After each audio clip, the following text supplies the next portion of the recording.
Okay. So in this story, there are two parts. Sometimes I find a rupee in the garbage and I want to drive a car.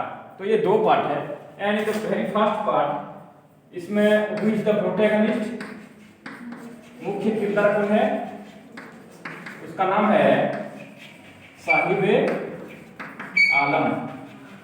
अब उसका meaning क्या होता है? साहिबे आलम का meaning होता है Lord of the universe. There is an irony in this name. इस नाम में भी आयरनी है. Because whenever for the first time Anish Jung meets Sahibe Alam, who is actually a rag picker. क्या है वो? क्या है? Rag picker. ठीक है. They pick rags. ठीक है. And other usable materials from the garbages. जिस उस काम को कहते हैं, क्या कहते हैं? स्क्राउंजिंग. उसको है स्क्राउंजिंग. स्क्राउंजिंग का मतलब finding something precious with a little effort. ठीक है. थोड़ा सा मेहनत करके कोई कीमती चीज मिल जाना. तो ये रैग पिकिंग भी स्क्राउंजिंग है. ढूंढते ढूंढते कोई कीमती चीज मिल जाता है, कोई अच्छा सा स्क्रैप मिल जाता है. That is also scrounging. So this Sahibe Alam, who is a rag picker and engaged in scrounging, is met by Anish Jung, the writer, and during a conversation with Sahibe Alam, okay, she asks Sahibe Alam why he doesn't go to school. School क्यों नहीं जाता? पूछते हैं. तो साहिबे आलम क्या answer दिया होता है? बोलता है कि actually he is actually disinterested. उनका स्कूल से कुछ लेना देना नहीं है. Because the school life is not anywhere related with their normal life. तो एक्चुअली बोल देता है ऐसे कि नहीं, स्कूल नहीं है मेरे हमारे इलाके में, नहीं तो मैं स्कूल जाता. तो अनिश जी भी मजाक में बोल देते हैं कि मान लो हम तुम्हारे इलाके में एक स्कूल एस्टैब्लिश कर देते हैं, so will you attend school regularly. ठीक है. और वही बातचीत खत्म हो जाती है. दूसरे दिन जब मिलते हैं कुछ दिन के बाद, ठीक है, आफ्टर अ गैप, तो फिर से पूछते हैं. तो ये साहिबे आलम बोलते हैं स्कूल बन गया क्या जो आप बोल रही थी? तो साहिबे आलम एक्चुअली वाज लिटिल सरप्राइज. तो वो बोले क्या वादा कर देता है? What did I promise. मैं तो कुछ जैसे मजाक में बोल दिया था प्रॉमिस. तो वहां से साहिबे आलम की को डाइवर्ट करते हैं, दूसरी बातों में ले जाते हैं और वहां पर नोटिस करते हैं कि ये लोग सब क्या पहने हैं? मिसमैच वाला शूज पहने हैं. ठीक है. नॉट ओनली साहिबे आलम, उसका एक ग्रुप होता है जो कि वैसे स्क्राउंजिंग करते हैं, रैगिंग करते हैं. उनका एक ड्रीम होता है कि अच्छे से स्पोर्ट्स शूज पहने, अच्छे से चप्पल पहने, but they don't have those footwears. ठीक है. और मिसमैच शूज यहाँ पर इंडिकेट करता है उनका अटर पॉवर्टी को. ठीक है. अटर पॉवर्टी है. और इसके भी इंडिकेशन है एब्सोल्यूट पॉवर्टी. एब्सोल्यूट पॉवर्टी का मतलब क्या मालूम है? Absolute poverty is the poverty in which you are unable to fulfill your basic amenities, basic requirement of life. जैसे खाना. ठीक है. You don't have the required calorie. उतना कैलोरी नहीं है. रहने के लिए प्रॉपर शेड नहीं है, घर नहीं है. You don't have clothes. तो उसको बोलते हैं एब्सोल्यूट पॉवर्टी. तो ये अटर पॉवर्टी और एब्सोल्यूट पॉवर्टी दोनों देखने को मिलता है बातचीत करते हैं. तो वह एक कंट्रास्टिंग पिक्चर देते हैं. इंडिया में, साउथ इंडिया में एक जगह है, नाम क्या है पता नहीं, वहां गए थे उस शहर में. तो उन्होंने देखा था कि एक ऐसे पुजारी के परिवार थे, उनको भी ऐसे पॉवर्टी से गुजरना पड़ा था. बट कुछ ईयर्स बाद, 20-30 ईयर्स के बाद जब दोबारा से मिलते हैं तो उनका प्रॉब्लम सॉल्व हो गया. लेकिन इन लोगों का प्रॉब्लम जो है अभी तक सॉल्व नहीं हुआ है. Because they don't have their root in India. उनका रूट जो है इंडिया में नहीं है. उनका आइडेंटिटी भी इंडिया में नहीं है. They are not actually given any proof of identity in India because they were all settlers. They were all settlers from where? Around 1971 में. ठीक है. जब इंडो पाक वार हुआ था उस टाइम कुछ लोग आ गए थे and they had settled very close to Delhi, that is Seemapuri. Delhi के सीमापुरी इलाका में वो लोग बस गए थे. उन्होंने अपना ग्रीन फील्ड छोड़ के आया था क्योंकि बांग्लादेश तो एक लो लाइंग एरिया है ना, plain area, low lying area, green field रहता है, समुद्र के पास है, प्लेन एरिया है. But the problem is that बार बार वहां फ्लड होता है. ठीक है. फ्लड होता है तो उसमें जो है उनका क्रॉप जो है बर्बाद हो जाता है, तो ग्रीन फील्ड होते हुए भी उसको फायदा नहीं था। But they feel comfortable, they are happy in India because at least they have the opportunity to meet their both ends, ठीक है, they have the opportunity to arrange their bread and water, क्योंकि यहाँ कमाने को कुछ मिल जाता है। मैं भी और एक्टिंग हो, क्रांजिंग हो, नो मैटर, ठीक है, लेकिन वहां से के जमीन से, हरियाली जमीन से तो बेहतर है, क्योंकि यहाँ पर 2 वक्त की रोटी का जुगाड़ हो जा रहा है। That's why they are happy, then they are not concern about their studies, their school life, even they are not concern about their identity. एक जगह लिखा भी है कि हमारा आइडेंटिटी नहीं है, लेकिन हम आइडेंटिटी के लिए यहाँ नहीं आए हैं, इंडिया में आइडेंटिटी लेने के लिए नहीं आए हैं, हमको तो 2 वक्त की रोटी मिल जाता है, सो आइडेंटिटी से हमारी कोई मतलब नहीं है। तो ये बात भी है, पैराग्राफ में लिखा है। उसी पैराग्राफ में एक अच्छी सी बात लिखी गई है कि दो दे आर इन दिल्ली, ठीक है, they are far from it, Delhi में है लेकिन दिल्ली से दूर है। कहने का मतलब क्या है, ये क्वेश्चन आ सकता है, दिल्ली में है लेकिन दिल्ली से दूर है, मतलब सेंटर है या पेरिफेरी ऑफ दिल्ली है, पेरिफेरी ऑफ हमारे इंडियन कैपिटल में रहते हैं, still they are far from it, means उनके पास डेवलपमेंट जो है नहीं पहुंचा है, ठीक है, वो चीज है। तो ये उनकी पॉवर्टी के बारे में बयान करता है। And in the last part we see that Sahib Alam थोड़ा बड़ा हो जाने के बाद ही वर्क्स एट टी स्टॉल, ठीक है, और वहां टी स्टॉल में पहले तो रैकेटिंग के टाइम में ही watch carrying a bag, jute bag या जो बैग है बैग, लेकिन यहाँ क्या कैरी करता है, एक कैनिस्टर, ठीक है, जो मिल्क वगैरह देते हैं उनके पास जो कैनिस्टर होता है, वो कैनिस्टर पकड़ता है, ये चाय का कैनिस्टर हो सकता है, ठीक है, मिल्क का कैनिस्टर हो सकता है, जो भी वो कैनिस्टर अभी होता है, ठीक है, ही कैरीज द कैनिस्टर। और वहां उसको जब पूछा गया कि कैसा फील होता है, तो वो बोल रहा है कि actually the canister is heavier than the bag या सैक, जो भी है, ठीक है, कैनिस्टर वर्सेस सैक या बैग, जो भी है, इससे कैनिस्टर भारी है। व्हाई, क्वेश्चन यहाँ भी आता है व्हाई, क्योंकि जो सैक या बैग था, ठीक है, that symbolised his liberty and freedom, वो अपनी मर्जी से जब मर्जी चाहे वो कचरा कूड़ा उठाए, जब मर्जी घर में सो जाए। He was the master of his own mind, he was under nobody's क्या, he was under nobody's compulsion, किसी compulsion नहीं था उसके। But here in canister, when he works in a tea stall, he becomes a servant of someone, the master of the tea stall, or tea stall owner। तो यहाँ जो है इसका freedom या कर्टेल हो गया है, ठीक है, he is not anymore free and he is actually burdened। तो यही बोला जाता है, ये लोग जिसके लिए पहले से जो काम करते हैं, whatever they are doing, whatever work they do properly, they are free, they are doing any kind of intervention to change their fate and lot may sometimes create trouble for them because they are not accustomed to work differently। दूसरा काम उसको आता नहीं है। ये एक similarity है। दूसरा पार्ट मुकेश में भी वही है, जो बंगाल में फिरोजाबाद, वो भी अपना फेट चेंज नहीं करना चाहते हैं, क्योंकि वो दूसरे चीज के लिए उतना काम सीखे नहीं सही से, ठीक है। तो ये एक पार्ट है उसका, और जो थोड़ा बहुत चीजें हैं उसमें उतना इंपोर्टेंट बियर नहीं करता है। ये क्वेश्चन आता है, ये कैनिस्टर और डिस्प्ले वाला, फिर ये देयर दो staying in the periphery of Delhi, etch far from Delhi, ये होता है। और आइडेंटिटी देता है कम से कम, ठीक है, ये आइडेंटिटी नहीं देता है तो फर्क नहीं पड़ता है, खाना कम से कम 2 वक्त की रोटी जुगाड़ा जाता है। और ये उनका जो वाटर पॉवर्टी, एब्सोल्यूट पॉवर्टी में जो रहते हैं, वो एक पार्ट है, ओके। अब दूसरा जाते हैं,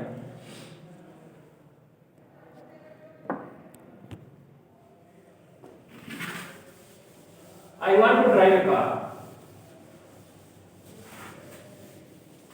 इसमें क्या होता है, ये कैसे कहानी है, इसमें कौन है मुख्य किरदार हुई, तो प्रोटैगनिस्ट एक लड़का है मुकेश, और यहाँ पर उनका फैमिली क्या करता है। तो द प्रोटैगनिस्ट इज मुकेश, ठीक है। उसके साथ साथ और किन का नाम मेंशन है, मुकेश है, उसका एल्डर ब्रदर है, ठीक है, एल्डर ब्रदर की वाइफ है, ठीक है, और कौन है, उनके ग्रैंडमदर हैं, ठीक है, और मुकेश की एक बहन भी है, जो कि अभी तक उसका मैरिज नहीं हुआ है। बनाती तो चूड़ी है but still she doesn't know the meaning of bangles. मतलब जो बेंगल जो सुहाग वर्ड मेंशन हुआ है बुक में, ठीक है, वो जो सुहाग को जो सिम्बलाइज करता है उसको वो लॉट अभी नहीं नसीब हुआ है कि उसकी शादी हो जाए, ठीक है। और मुकेश जो है एक लॉस्ट इन ड्रीम, सपने में वो खोया हुआ है। What is the dream? To be a motor mechanic, ठीक है। मुकेश का जो है ड्रीम है मोटर मैकेनिक बनेगा, और इसलिए वो मोटर मैकेनिक बनना चाहता है क्योंकि वो मोटर्स को, व्हीकल्स को, कार्स को हटलिंग करते हुए तेजी से भागते हुए देखा है। और कमेंट करते हैं राइटर की इन द लास्ट पार्ट कि अगर वो उसके फिरोजाबाद के ऊपर enough number sufficient number of airplane देख लेता तो मैं भी वो पायलट बनने का भी ड्रीम देख लेता। तो उसका जो ड्रीम है, उसके छोटी सी दुनिया में जो चीज देखा है वही उसका ड्रीम है। उसने तेजी से भागते हुए कार देखा है, that's why he dreams to become a car driver और मोटर मैकेनिक, ठीक है। अगर प्लेन देख लेता तो शायद वो ही जाता। दैट मींस इट्स ए वेग dream which will never fulfil only A fiction of his mind. अब जो ये ग्रैंडमदर मदर की व्यू है, ठीक है, बेंगल मेकिंग के लिए वो भी इंपोर्टेंट है, लेकिन हम आते हैं उसका शुरुआत कहां से होता है।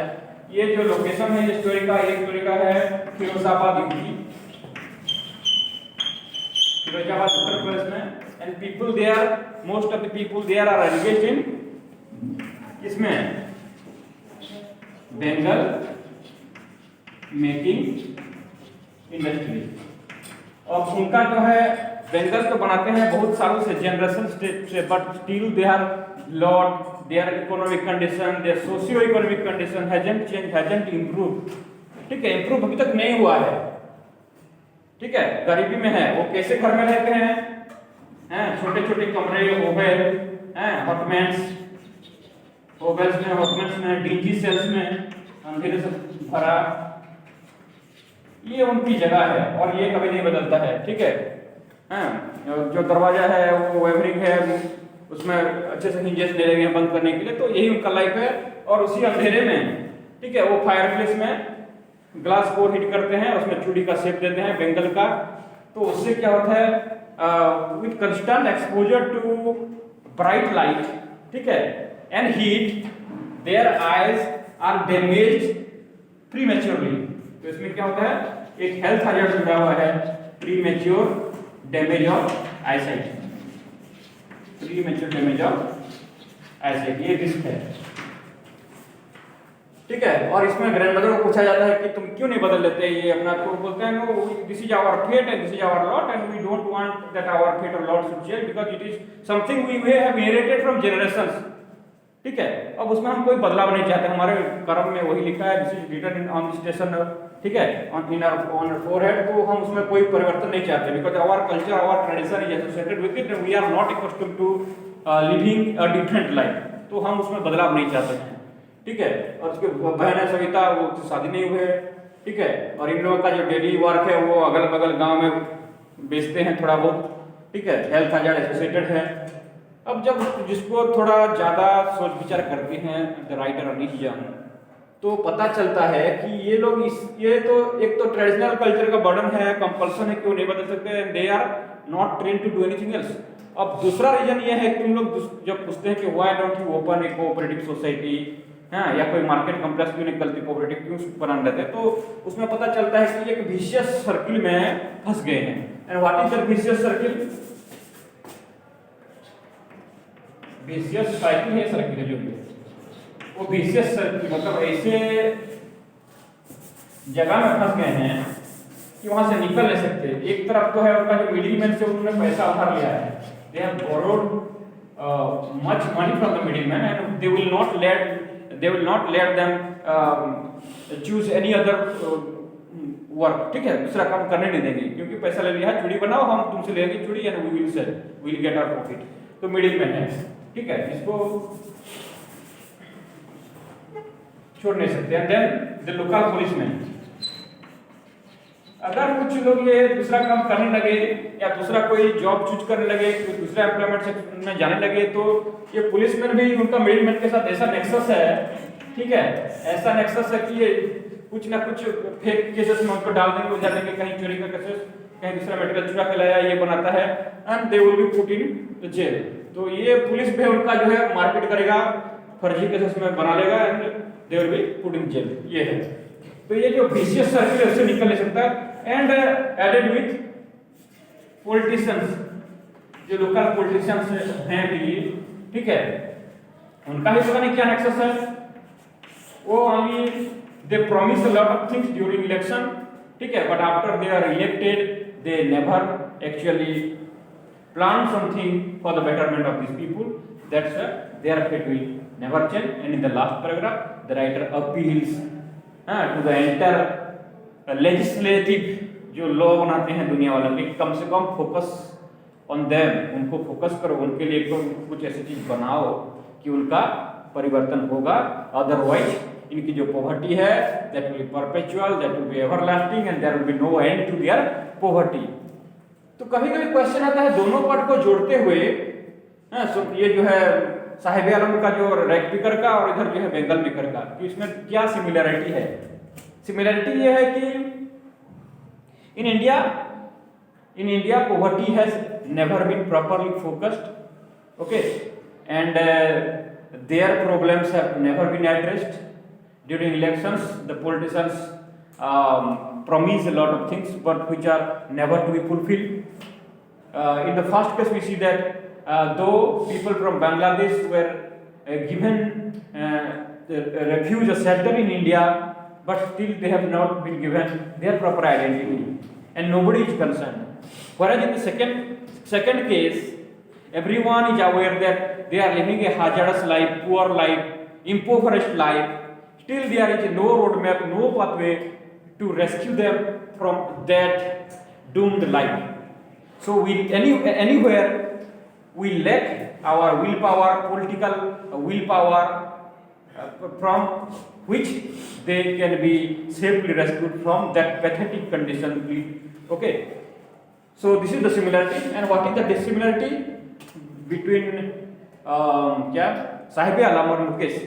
साहिब आलम is happy in his profession, okay, he is happy in his profession, and when he was given another profession, another job, he is dissatisfied, okay. And in Mukesh is satisfied in his own profession, okay, but he finds a way out, he finds he wants to escape from it, or he finds an excuse, but in dream only.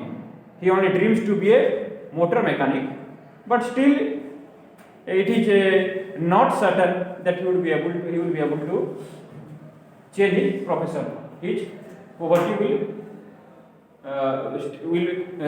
will be always there, and nothing will change his fate. तो थोड़ा बहुत dissimilarity है, वही दो चीज हो सकता है।